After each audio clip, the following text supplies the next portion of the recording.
네, 강프로입니다. 자, 오늘 두산 로보틱스가 고가를 돌파를 했죠. 제가 지난주 금요일 날 영상을 올려드렸고, 그리고 주말까지 해가지고 두 편의 영상을 올렸는데, 그 영상 그대로 고가를 돌파하면서 신고가를 만들었습니다. 그쵸? 일단 보유하신 분들 축하드리고요. 무엇보다 신고가 매매를 할 줄 아는 사람들은 오늘 당연히 공략을 했어야 됩니다. 저 같은 경우에는 오늘 에코프로나 에코프로 머티리얼즈 이쪽으로 공략을 해서 매수가 들어간 건 아닌데, 당연히 신고가 종목이기 때문에 공략 대상에는 있었습니다. 자, 그래서 제가 항상 강조를 드리죠. 주식시장에서, 그쵸? 수익을 내기 위해서는 무조건 신고가를 공략을 해야 되고요. 그 기준치에 대해서 알아야 돼요. 자, 만약에 내가 기본적 분석, 그쵸? 기본적 분석을 해서 내가 장기 투자자다. 그쵸? 흔히 그런 이야기들을 하죠. 장기 투자자를 우리가 바꿔서 얘기하면 가치 투자자라고도 이야기를 하는데, 우리가 딱 생각했을 때 가치는 어디서 올까요? 그쵸? 돈에서 옵니다. 근데 지금 두산 로보틱스가 돈을 벌고 있을까요? 못 벌어요. 근데 왜 성장주라고 이야기를 할까요? 지금보다 앞으로가 더 좋기 때문입니다. 자, 그럼 우리가 그림을 한번 그려볼게요. 두산 로보틱스가 앞으로 성장할 수 있는 요건은 크게 몇 가지가 있는데, 그 중에 하나는 스마트 팩토리입니다. 여기에 뭐가 들어가나요? 협동 로봇이 들어가죠. 그쵸? 근데 지금 증설에 박차를 가하고 있는 기업들이 있죠. 그 중에 하나가 2차 전지, 그리고 전기차, 그쵸? 그리고 반도체. 자, 대표적으로 요 정도 들 수 있겠죠. 물론 식당에도 들어가고 여러 가지 협동 로봇이 활용이 되고 있는 것은 맞습니다. 그런데 제가 이야기를 드리는 건 기업 측에서의 수요가 어느 정도 나올 수 있고, 기업 측에서 어느 정도 선호도가 있는지예요. 자, 제가 에코프로 그룹을 이야기를 할 때 이렇게 이야기를 드려요. 에코프로 그룹이 성장할 수 있는 요인은요, 지금 당장 돈을 엄청나게 많이 벌어서가 아니라 기업 측의 수요가 있기 때문이다. 그러면 그 기업 측의 수요가 어떻게 될까요? 최종적으로 전기차에 들어갑니다. 근데 그 전기차를 만드는 여러 가지 완성차 업체들이 있겠죠. 근데 여기서 찾는 게 뭐예요? 배터리입니다. 자, 그러면 배터리의 가격이 너무 비싸지면, 일론 머스크가 뭐라 그랬죠? 너무 비싸면 내가 만들면 된다. 내재화하겠다. 그래서 완성차 업체에서 내재화에 대한 이슈가 한번 돌았습니다. 그게 21년 가을이에요. 테슬라에서 배터리데이, 폭스바겐에서 파워데이 해가지고 어떻게 그 내재화에 대한 계획을 가지고 있다, 이런 부분이 있겠죠. 그래서 지금 개인적으로 이 셀업체들이 빠지는 건 이해가 됩니다. 근데 2차 전지, 즉 소재 업체들은 계속 강세를 보이잖아요. 그러면 내재화가 된다 안 된다를 떠나서 우리가 한 가지를 더 생각해 볼 수 있는 게, 최종적으로 만드는데 모두 공장에서 나옵니다. 근데 그 공장에 들어가는 게 스마트 팩토리의 핵심이에요. 그렇죠? 두산 로보틱스는 양극재 업체에도 연이 닿을 수 있고요. 지금 현대차 쪽하고도 계약이 완료가 되었고요. 그렇죠? 근데 지금 싱가포르에서 한 곳만 지금 진행이 되어 있는 상황인데, 지속적으로 늘어날 수 있죠. 그리고 반도체 쪽 가볼까요? 레인보우 로보틱스가 삼성전자하고 연이 닿아 있죠. 그래서 올해 큰 폭으로 상승을 했죠. 모두 다 성장 산업에 속해 있고 공장을 늘려야 되고, 그리고 인건비를 감축시킬 수 있으며 생산량을 늘릴 수 있는 조건 모두를 갖춰놨습니다. 물론 초기 투자 비용이 많이 들겠지만 인건비는 앞으로 계속해서 높아지잖아요. 그러면 두산 로보틱스의 성장세는 사실상 그냥 기정사실화가 된 겁니다. 그래서 지금 시가총액이 6조예요. 6조 6천억. 오늘 올라서 6조 6천억인데 지금 여기서 돈을 얼마를 벌고 있느냐? 못 벌어요. 물론 매출은 조금씩 늘어나지만 지금 시가총액이, 자 보세요. 6조 이상 되는 시가총액의 기업이 올해 예상 매출이 1,000억이 안 됩니다. 그렇죠? 그냥 매출 기준에서 PER을 계산해 볼게요. 계산하기 쉽게 1,000억 잡고 6조를 딱 잡았을 때 PER 60배 찍힙니다. 물론 이 계산법은 잘못된 거예요. 근데 기본적으로 PER이 몇 배다, 이런 부분이 의미가 없다는 이야기입니다. 성장 섹터 안에서는. 왜? 지금 돈을 벌고 있는 그 상황을 가지고 이야기를 하는 게 아니라 앞으로 돈을 벌 수 있는 그 상황을 가지고 이야기를 하는 거니까. 그래서 그렇죠? 두산 로보틱스는 앞으로 추가적으로 상승이 가능하다. 언제까지? 실적이 전환될 때까지. 그래야 어느 정도까지 올라갈 수 있을 것이라는 시장성에 대한 청사진이 아니라 확정치가 나오는 거예요. 지금은 청사진만 가지고 있으니까 주가가 올라가는 겁니다. 그만큼 앞으로 성장폭에 대비해서 주가가 싸다고 인식을 하는 거죠. 지금 돈을 1을 벌고 있으니까 주가는 1이어야 된다. 이게 아니라는 겁니다. 그렇죠? 이 부분 반드시 기억을 하시고, 주가가 올라가는 원리에 대해서 내가 실적만 쳐다보고 있다, 자, 두산 로보틱스 증권사에서 보면 뭐라 그러는지 알아요? 너무 비싸다. 성장성 인정 오케이. 근데 지금 너무 비싸. 시가총액 6조가 웬 말이야. 지금 적자인데. 그쵸? 내년에도 적자가 지속될지 흑자 전환될지 그거 몰라. 까봐야 알지. 이렇게 얘기하고 있단 말이에요. 그래서 지금 못 사는 거예요. 올라가면 올라갈수록. 자, 그리고 보세요. 상장된 지 얼마 안 됐죠? 자, 보세요. 대략 70% 정도 물량이 잠겨 있습니다. 그쵸? 두산 외 1인. 그쵸? 그냥 두산에서 풀로 다 가지고 있는 거고 사주로 들어가 있는 게 2.4% 합쳐서 70% 물량은 잠겨져 있다. 그렇죠? 물량도 없어요. 그래서 올라가는 겁니다. 그래서 이 부분 반드시 기억을 하셔야 되고 레인보우 로보틱스가 왜 삼성전자에서 딜을 걸어왔는지를 이해를 해보셨으면 좋겠습니다. 즉 기업 측의 수요는 앞으로 지속될 수밖에 없고 스마트 팩토리를 포함한 협동 로봇의 시장은 앞으로는 지속적으로 커질 수밖에 없다. 그렇죠? 인력에 대한 문제도 있지만 인건비 증가에 대한 부담을 기업 측에서는 달가화할 수가 없잖아요. 그렇죠? 그래서 특히나 이 생산 현장 같은 데는 어쩔 수 없이 이 생산 로봇이 들어갈 수밖에 없다. 그래서 앞으로는 이 스마트 팩토리 관련해서는 지속적으로 지켜봐야 된다. 자, 근데 에코프로 머티리얼즈와는 다르게 그렇죠? 지금 매수 구간에 있습니다. 그래서 어느 정도에 사야 되는지. 하지만 저는 무조건 말씀드리죠. 2주 안에 내가 매수해서 빼 나올 수 있는 그런 가격대를 잡는 게 핵심 사항입니다. 그렇죠? 이 내용을 제가 이야기를 드릴 텐데 그 말씀을 드리기 전에 제가 강프로의 소통방 안내 말씀을 드리고 가겠습니다. 자, 내용을 한번 보면 일단 신고가 매매만 하고요. 그리고 신고가 매매만 하기 때문에 제가 두산 로보틱스 관련돼서도 이야기를 계속 드릴 수 있는 거죠. 그렇죠? 그리고 이 신고가 매매하는 과정에서 어떤 종목을 공략했느냐? 오늘 같은 경우에는요. 자, 보세요. 시노펙스 그리고 LS 머티리얼즈 그 중에서 LS 머티리얼즈는 상한가를 갔습니다. 그렇죠? 정확하게 제가 이 내용을 보면 자, LS 머티리얼즈. 자, 내용 볼게요. 자, 이 밑에예요, 밑에. 그쵸? 오늘 지금 39,900원에 지금 상한가에 들어가 있는 그런 상황이고, 지금 상한가 잔량이 한 140만 주 정도 있는데, 오늘 제가 시가에, 그쵸? 시가에 그냥 공략해버려라.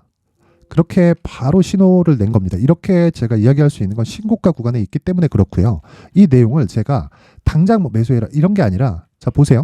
12월 14일. 그쵸? 12월 14일입니다. 12월 14일이고 여기 LS 머티리얼즈가 급락한 날이에요. 요 날입니다. 그날 20% 정도의 상승 출발을 했는데 종가가 마이너스 3% 정도에 나왔습니다. 그쵸? 요 내용 확인해 보시면 종가 마이너스 4.3 잡히고요. 시가가 18.59예요. 대략 하루에 고가 대비 저가 폭이 거의 한 20% 이상이 발생했죠. 근데 제가 급락하는 날 뭐라 그랬습니까? 상장 이후에 변동성이 터졌다. 비싸긴 하지만 단기 변동성은 크다. 단기 공략 가능하다. 가격 잡히면 신호 나가겠다. 그게 오늘인 겁니다. 그쵸? 오늘 정확히 12월 18일 그리고 LS 머티리얼즈 8시 50분. 그쵸? 정확하게 진행된 내용이 있고요. 그리고 이 내용을 토대로 우리가 어떻게 봐야 되느냐. 주가는 무조건 신고가를 만들고 나서 매물 소화 과정을 거치고 나서 추가적으로 시세가 나온다. 근데 이 시세, 매물 소화 과정을 거치고 나서 시세가 발생할 때는 시세의 속도가 굉장히 빠릅니다. 이 부분 반드시 기억하셔야 돼요. 자, 그리고 다른 거. 오늘 그 에코프로 머티 급등하고 있죠. 28%. 금요일 날 20% 급등, 오늘 28% 상승 중입니다. 자, 내용 한번 확인해 보면 자, 12월 14일. 그쵸? 12월 14일 에코프로 머티리얼즈 8시 55분. 그쵸? 당연히 신고가 종목이니까. 그쵸? 어떻게 됐습니까? 그쵸? 금요일 날 20% 마감됐고 28% 마감이 됐습니다. 저 항상 말씀드리지만 2주 안에 우리가 나올 수 있는 가격대를 잡아야 돼요. 그러기 위해서는 주식을 싸게 살라는 노력을 애초에 하지 말아야 됩니다. 올라가는 거 확인하고 그리고 고가 매물 받는 거 확인하고 다시 반등 줄 때 매수하는 그런 기술적인 내용 그리고 무엇보다 눌림목 구간에서 우리가 공략을 했을 때는 베이스가 되는 종목이 어떤 종목이 있는지 그 부분에 대한 내용 이 부분을 반드시 보라는 겁니다. 자, 아직까지 매수 들어가진 않았지만 SFA 반도체를 한번 볼게요. SFA 반도체 제가 반도체 관련 쪽도 굉장히 긍정적으로 보고 있는 종목 중에 하나인데 자, 12월 12일 날 보면 25% 상승을 했습니다. 자, 그런데 금요일 날 급락을 했어요. 근데 제가 12월 12일 날 한번 보여드릴게요. SFA 반도체가 25% 상승 마감이 됐을 때 제가 자, AI 반도체 관련 내용은 계속해서 말씀드리고 있는데 SFA 반도체도 추가 예정이다. 오늘 급등으로 시세 확인, 다음 주 매수 예정. 이번 주부터 시작하는 주간입니다. 이게 무슨 얘기겠습니까? 그쵸? 신고가 만들었다. 근데 매물 소화 과정 거쳐야 된다. 눌림목 매수하겠다. 이번 주부터 SFA 반도체를 매수 예정에 있습니다. 자, 두산 로보틱스 오늘 시작했고요. 그쵸? 그리고 에코프로 머티리얼즈 지금 보유한 지 3일차인데 어느 정도냐? 50% 가까운 수익 구간에 들어왔고요. 그리고 SFA 반도체도 삼성전자와 하이닉스가 강하기 때문에 눌림목 구간의 매수가 충분히 가능하다. 그런 부분을 신고가를 이해했을 때 가능하다. 자, 내가 주도주 관련해서 어떤 식으로 매매해야 될지 모르겠다 하시는 분들은요. 제가 연말 이벤트로 여기 강프로의 소통방 입장 인원을 제가 딱 1000분까지 늘릴 계획입니다. 지금 현재 500분 정도 있고요. 입장 방법은 일단 구독과 좋아요 부탁드리고요. 상단에 있는 전화번호로 참여라고 문자를 보내주시는 분들에 한해서만 제가 소통방 입장 링크를 순차적으로 공유를 해드리도록 하겠습니다. 저는 딱 구독과 좋아요만 필요하고요. 참여는 여기 소통방 입장 링크를 제가 보내야 되니까 종목을 다루기 때문에 제가 공개된 공간에다가 오픈을 못하는 점은 양해 부탁드리고요. 당연히 무료로 진행을 하니까 이번에 딱 오셔서 신고가 매매에 관련돼서 배우시고요. 무엇보다 제가 이번에 연말 이벤트로 신고가 종목을 추적할 수 있는 그리고 수익 모델, 그쵸? 매매 기법에 대한 내용이고요. 그리고 신고가 검색기, 그쵸? 신고가 검색기에 대한 내용이니까 이 부분도 제가 함께 공유를 해드리도록 하겠습니다. 자, 긴 이야기 드리지 않겠습니다. 소통방과 함께 제가 공유해 드릴 수 있는 내용, 그쵸? 소통방 링크 그리고 수익 모델 어떤 식으로 매매를 해야 되는지 기법에 대한 내용입니다. 그리고 신고가 검색기에 대한 자료를 제가 모두 연말 이벤트로 제공을 하도록 할 테니까 구독과 좋아요 부탁드리고요. 영상 상단에 있는 전화번호로 참여라고 문자를 보내주시면 이 내용 모두를 제가 함께 공유를 해드리도록 하겠습니다. 자, 정말 모든 분들이 수익을 보셨으면 좋겠고요. 오늘 이 소통방 수익은 정말 대단한 정도인데 저도 놀랬습니다. 그쵸? 뭐 두산 로보틱스가 올라간 것도 기분이 좋지만 무엇보다 중요한 건 신고가 매매는 절대로 변경될 수가 없다. 주가가 올라가는 과정에서 신고가를 만들면서 추가적으로 시세가 나오는 건 예전에도 그랬고 앞으로도 그럴 겁니다. 뭐 순간적으로 어떤 상황이 됐을 때 뭐 재료에 의해서 간다 이런 상황 만들지 마세요. 그렇죠? 무조건 가격 우선이고요. 가격 우선으로 봤을 때 내가 얼마에 매수할 수 있는지가 정확하게 나오는 게 신고가 매매의 핵심이고 그런 부분을 소통방에서 제가 공유를 해드리도록 하겠습니다. 구독과 좋아요 꼭 한번 부탁드리고 그렇죠? 제가 이 내용을 다 보낼 수 있게 상단에 있는 전화번호로 참여라고 문자 보내주시면 됩니다. 자, 그러면 다시 이 두산 로보틱스로 돌아와서 보면요. 두산 로보틱스는 이제 자 내용 한번 보시면 이제 이런 상황입니다. 그렇죠? 신고가 돌파해서 지금 한 7% 정도밖에 상승하지 않았어요. 그렇죠? 여기서 추가적으로 상승이 가능하다. 언제까지 올라가느냐 모릅니다. 하지만 그렇죠? 하지만 지금 매수해야 고가 확인하고 떨어질 때 매도를 해도 내가 정말 30%, 50%, 많게는 100%까지도 수익을 얻을 수 있는 상황이 된다. 무슨 얘기를 드리는 거냐면요. 자 보세요. 두산 로보틱스가 고가 돌파하는 상황을 확인하고 내가 여기서 매수했을 때 매도는 여기서 해도 된다는 거예요. 그랬을 때 내가 높게 사더라도 이 구간에서 매수를 할 수 있어야 된다는 겁니다. 그래서 제가 주말에 영상을 2개나 올려드린 거예요. 그쵸? 그 부분 한번 확인해 보시면 되고 추가적으로 성장에 대한 건 의심할 여지가 없다. 왜 기업 측의 수요가 있고 삼성전자에서도 레인보우 로보틱스를 눈독 들이고 있는 이유가 그거고요. 이미 지분 투자가 들어가 있죠. 그쵸? 두산 로보틱스가 레인보우보다는 협동 로봇 측면에서는 훨씬 더 우위에 있다. 그렇죠? 그런 부분을 감안했을 때 앞으로 성장성은 무궁무진하고 그건 기업 측에서 나온다. 그렇죠? 기업 측의 수요가 계속 발생한다는 겁니다. 자, 그래서 어느 정도 구간에 매수해야 되는지 그 내용을 제가 두산 로보틱스의 가격 그리고 단기 보유 전략 무조건 2주 안에 수익 전환이 돼야 됩니다. 이 내용으로 제가 준비를 해놨어요. 영상에서 이야기를 드리면 내용이 너무 길어집니다. 여기 보시면 20페이지에 달하는 자료라서 내용이 너무 길어질 수 있기 때문에 제가 이렇게 그쵸? 정리되어 있는 내용으로 준비를 해놨으니까 구독과 좋아요 꼭 한 번씩 부탁드리고요. 상단에 있는 전화번호로 숫자 3, 자 숫자 3이라고 문자를 보내주시는 분들에 한해서만 제가 두산 로보틱스의 가격 그리고 단기 보유 전략을 공유해 드리도록 할 테니까 시청해 주시는 모든 분들이 자 숫자 3이라고 문자 보내주시고 구독과 좋아요 꼭 한 번씩 부탁드리겠습니다. 자 오늘 올라가서 일단 축하드리고요. 추가적으로 물량 확보 가능하고요. 그리고 가능한 구간에서 신고가 매매를 어떻게 해야 되는지 제가 그 내용을 지금부터 준비를 해놨으니까 영상 끝까지 시청하시고요. 모든 분들이 성공 투자하셨으면 좋겠습니다.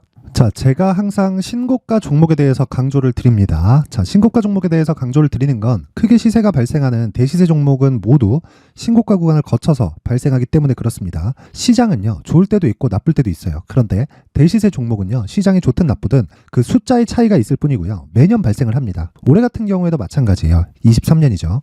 1월부터 로봇, AI, 시세를 크게 발생을 시켰는데 이미 22년도 중반 후반에 신고가를 달성을 하고 매물 소화 과정을 거친 이후에 시세가 발생을 했습니다. 2월 달부터 2차 전지의 강세가 있었죠. 그런데 22년도에 이미 에코프로 같은 경우에는 신고가를 달성한 이후가 됐고요. 대장주가 강한 움직임을 보이다 보니까 그리고 나서 에코프로 PM 그리고 관련된 종목들이 강하게 시세를 내는 시작점이 만들어졌습니다. 3월부터는 그렇죠. 삼성전자와 하이닉스에 강한 움직임이 발생하기 시작했고요. 그러면서 한미반도체가 신고가를 달성을 했고 매물 소화 과정을 대략 한 2달 정도 거친 이후에 추가적으로 시세를 발생을 시켰습니다. 자, 어떤 종목이든 신고가를 거치면서 대시세 구간으로 들어간다는 거고 이런 대시세 종목에는 신고가라는 내용을 이해했을 때 이런 상황을 만들 수가 있는데 자, 보세요. 22년 11월 21일 날 정확하게 레인보우 로보틱스를 시작을 했고요. 이때 당시에 레인보우 로보틱스의 가격은 33,800원이었습니다. 실제 세 달이 채 되지 않는 보유기간을 가진 이후, 그쵸? 한 100% 정도의 수익 실현을 할 수가 있었고요. 그 이후에 추가적인 상승이 나왔지만 내가 매수를 잘 했기 때문에 보유기간을 최소한으로 줄여서 가더라도 충분한 수익이 발생을 했다는 겁니다. 언제든지 저가를 잡을 수 없고 고가를 잡을 수 없기 때문에 내가 강조를 해야 되는 건 신고가 이후에 매수하는 구간 그리고 첫 번째 수익 구간만 먹더라도 다음 종목으로 이동을 할 수 있다는 거죠. 실제 그리고 나서 3월 달에 반도체 종목에 대해서 계속해서 제가 강조를 드렸었고 그런 이후에 매물 소화 과정을 거치고 5월 달부터 반도체 공략을 시작한 결과 그쵸? 세 달이 채 되지 않아서 ISC 그리고 한미 반도체까지 100%에 달하는 수익 실현에 성공을 했습니다. 그래서 계속해서 강조를 드리는 거예요. 시장은요, 좋을 때도 있고 나쁠 때도 있어요. 그런데 대시세 종목은 숫자의 차이가 있을 뿐이고요. 매년 발생을 한다는 거고 분기별로 나오게 됩니다. 물론 이런 종목을 모두 다 잡을 수는 없지만 지금 같은 경우에는요, 두 가지 내용으로 구분이 가능합니다. 첫 번째, AI 반도체 쪽으로 들어가야 되고요. 그리고 또 한 가지, 내년 4월에 있을 총선 테마가 지금부터 준비되어 있어야 된다는 거죠. 물론 이 두 종목 모두 신고가 종목에 있는 종목을 공략해야 되기 때문에 신고가 구간에서 매매를 해야 된다는 건 어떤 상황에서든 불변의 진리라고 보시면 됩니다. 자, 그래서 제가 AI 반도체 관련된 종목들은 강프로의 소통방에서 같이 공개를 하도록 하겠고요. 4월 달에 있을 총선을 대비한 대시세 종목은요, 이렇게 준비를 해왔습니다. 자, 내용을 한번 보시면 그쵸? 큰 폭의 하락을 거친 이후에 장기간 횡보 구간을 거쳤고 그리고 최근에 들어서 신고가를 만들어냈죠. 이후에 추가적으로 상승이 나오는 구간을 만들기 위해서 눌림목 구간에 있는 그런 상황이고요. 지금은 매집 구간에 있다고 보시면 됩니다. 자, 장기간 매집이 중요한가, 단기간 매집이 중요한가 이런 부분에 대해서는 모두 무시하셔도 되고 무엇보다 신고가를 갔다는 것 자체 그리고 변하지 않는 총선 스케줄을 본다면요. 지금부터 내용을 준비를 하셔야 되고 매집 구간으로 계속해서 삼고 있어야 됩니다. 자, 지금부터 물량을 잘 모아 가시면 정말 크게 수익은 낼 수 있는 매매를 할 수 있다라고 이야기를 드릴 수 있기 때문에 이 종목이 어떤 종목인지 잘 받아가서 결과적으로 큰 수익을 볼 수 있는 이런 매매를 해보고 싶어 하시는 분들이 계시면요. 구독과 좋아요 부탁드리고요. 그리고 상단에 제 전화번호 확인해서 대시세라고 문자 보내주시면 되고요. 대시세라고 문자 보내주시는 분들에 한해서만 제가 어렵게 찾아놓은 이 종목을 모든 분들에게 다 공유를 해드리도록 하겠습니다. 내년 총선은 바뀌지 않은 스케줄이기 때문에 이 종목 꼭 받아가서 모든 분들이 큰 수익 내셨으면 좋겠습니다.